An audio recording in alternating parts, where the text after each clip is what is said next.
Hi, and welcome to our new series, How I Settled in West Sweden. In this series, you will hear the real stories of people who have embraced living in a new country and have settled in West Sweden. Today we hear the story of Sheila Han, who moved to Gothenburg from China with her family for an exciting career opportunity and a new chapter in their life. We simply had to throw ourselves into the life itself and experience it. I actually find a bit more of me living here. I realize that never before am I so close in the rhythm of the changes of the 4 seasons. Hi, I'm Sheila Han. I come from Shanghai, China, and now is living in Gothenburg, Sweden. And I have been living here for 6 years. I remember the days when I was still at school. A question that had always been in the center of the conversation was, where would we be and what would we do when we all grow up? If then in my school ages, someone would have told me that I will be living in Northern Europe and working in purchasing, I would have said, no way. And yet here I am, having living in Sweden for 6 years now. In a way, I did not choose Gothenburg. Gothenburg indeed chose me. I worked for SKF 6 years ago. Company offered me a job in Gothenburg, Sweden as HR for a global business unit. Then I had already worked in SKF for 5 years as the HR for China. Work-wise, a new opportunity would have meant a great learning opportunity for me. And luckily, my family was also very supportive and could imagine themselves living in Sweden. And that's the reason why I said yes to the company and packed up and moved to Gothenburg together with my family.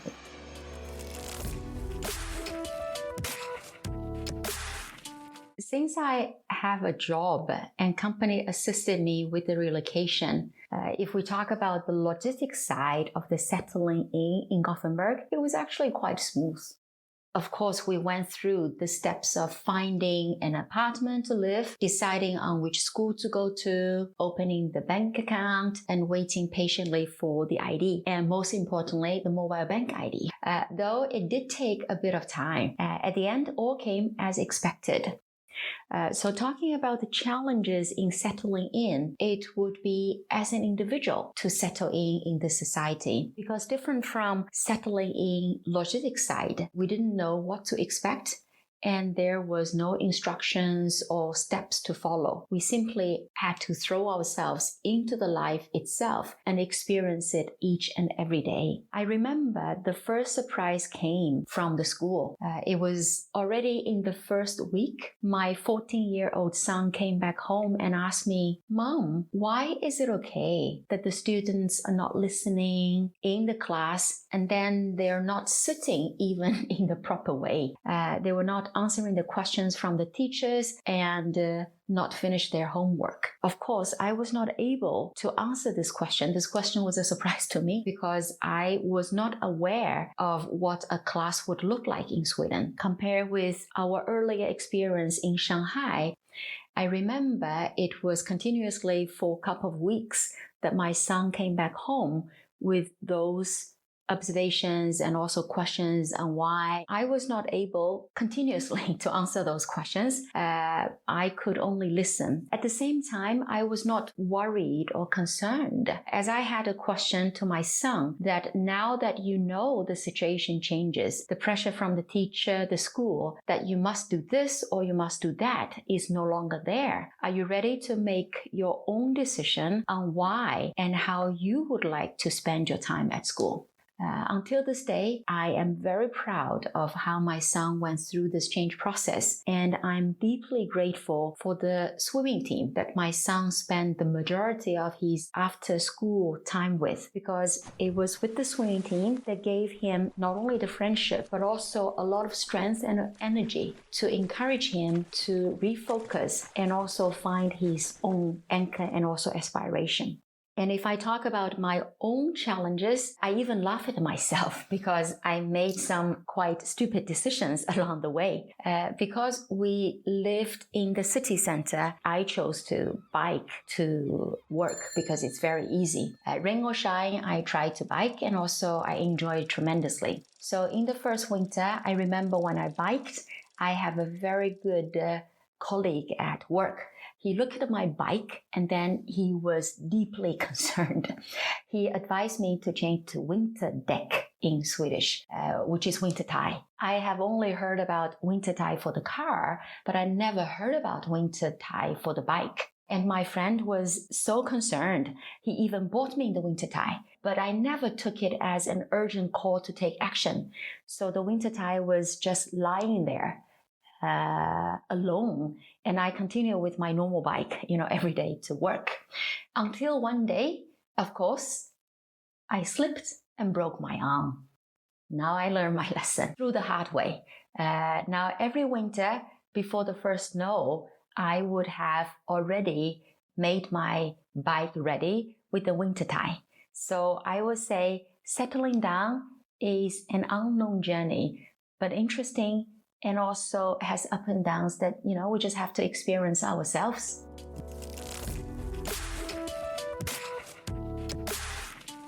I find Gothenburg very interesting. People might have heard about Gothenburg is a small and yet big city. It's big enough with a wide range of interesting offerings. I can say, and I can definitely recommend, that Gothenburg has many nice restaurants. And those nice restaurants not only offer a Nordic style or Swedish style food, it also has very good European restaurants offering Italian, Spanish, and also Asian food like Chinese, Korean, and also Indian. On top of the restaurants, Gothenburg also has many international events, such as the Gothenburg Film Festival and the Gothenburg Marathon, and also half marathon, the biggest half marathon in the world, where the whole city will cheer for you when you run. And here I also have the pleasure of enjoying many good theaters and also offerings, from the art museum. And yesterday, the Pride Parade just took place. And not to mention all the music in the city in the summertime. At the same time, I would say Gothenburg is a small city. It is small in a way that you find a sense of belonging, and also you feel a sense of ease. People are close, actually. Neighbors know each other and invite you to their parties.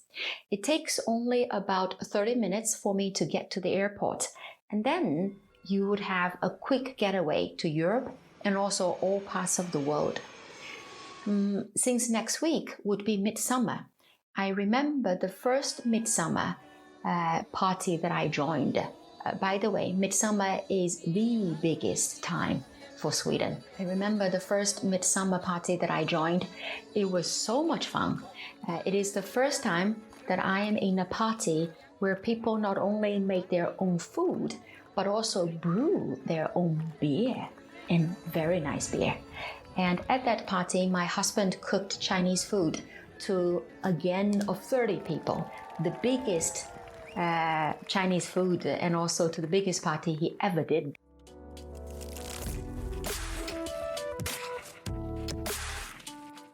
In my spare time, I like dancing, and also at the weekend, I would spend some time in my garden and also explore the beautiful nature of Sweden, walking and biking with my family. I always like dancing, so when I was living and working in Shanghai, I also went dancing regularly at the weekdays. I joined dance classes there, and of course the first thing when I moved to Gothenburg, I was searching for dancing schools already in Gothenburg. And to my happy surprise, people here like dancing also. Actually, people in Gothenburg or maybe in Sweden all over, kids maybe at the age of 3 or 4, already started ballet, already started dancing, so which is very fascinating. When I was in Shanghai, I think dancing was more of a performance. So when I was in the dancing class, we actually learned high heels and also jazz. We still have those dances in Gothenburg. The difference I find is that Gothenburg is much more about the basics. So it's less about looking and also feeling glamorous or sexy. It's more about how do you build up your muscles and also work on yourself so that you can be really confident at the way of dancing. So here I continuously join the dancing classes, and the dances that I do is jazz and hip hop. And I usually find myself surrounded by teenagers, and I not only learn dancing from them, but also I learn Swedish because at dancing classes we all speak Swedish.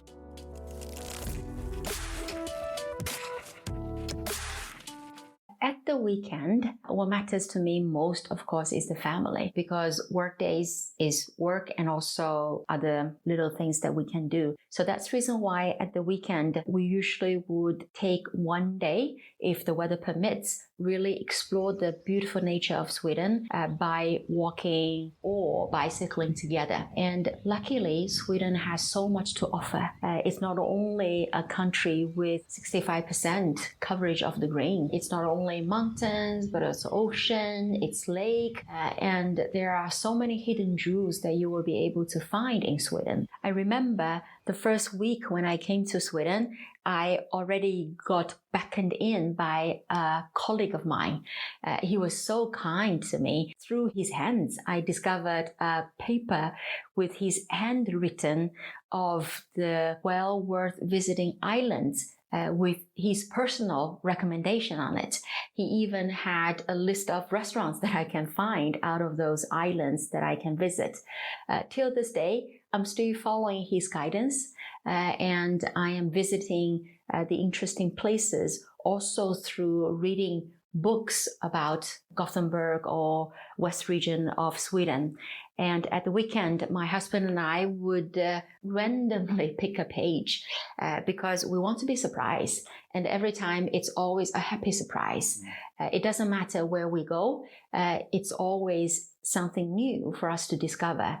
And then we will take a walk there maybe for 2 or 3 hours and then come back and mark this page and say, this is where we have been to.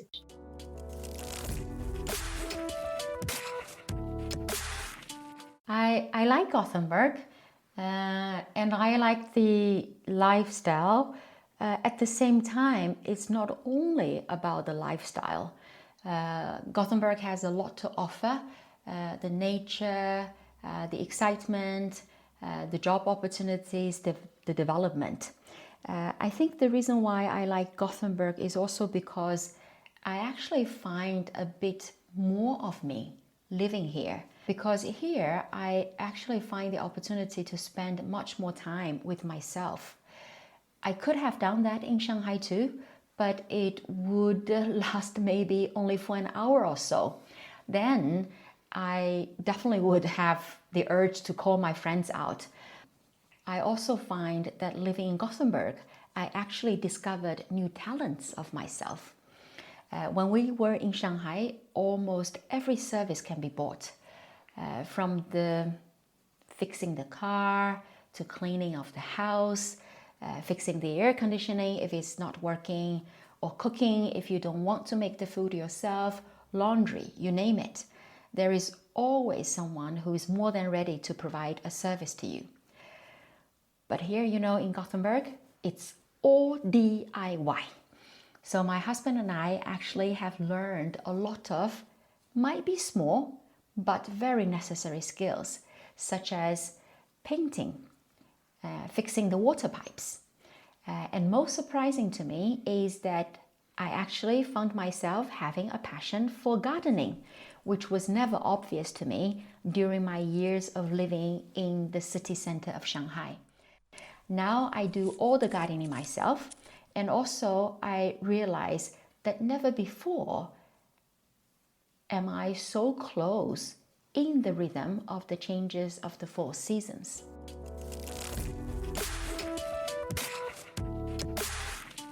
my experience tell me that Swedish people are friendly and also they're open.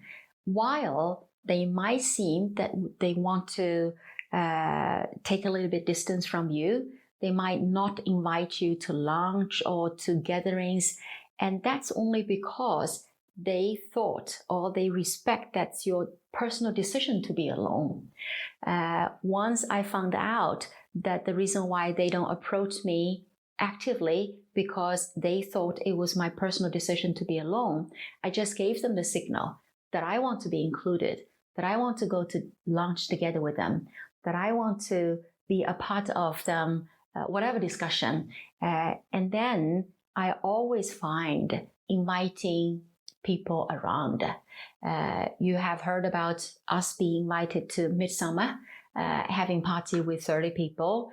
We were also invited to Studenta, when the neighbors throwing Studenta parties. And also I have friends who just calls me and say, do you want to go do this and do that? So I would say, so long as you take the first step, allowing others to know that you want to be a part of the team, then the door would open for you.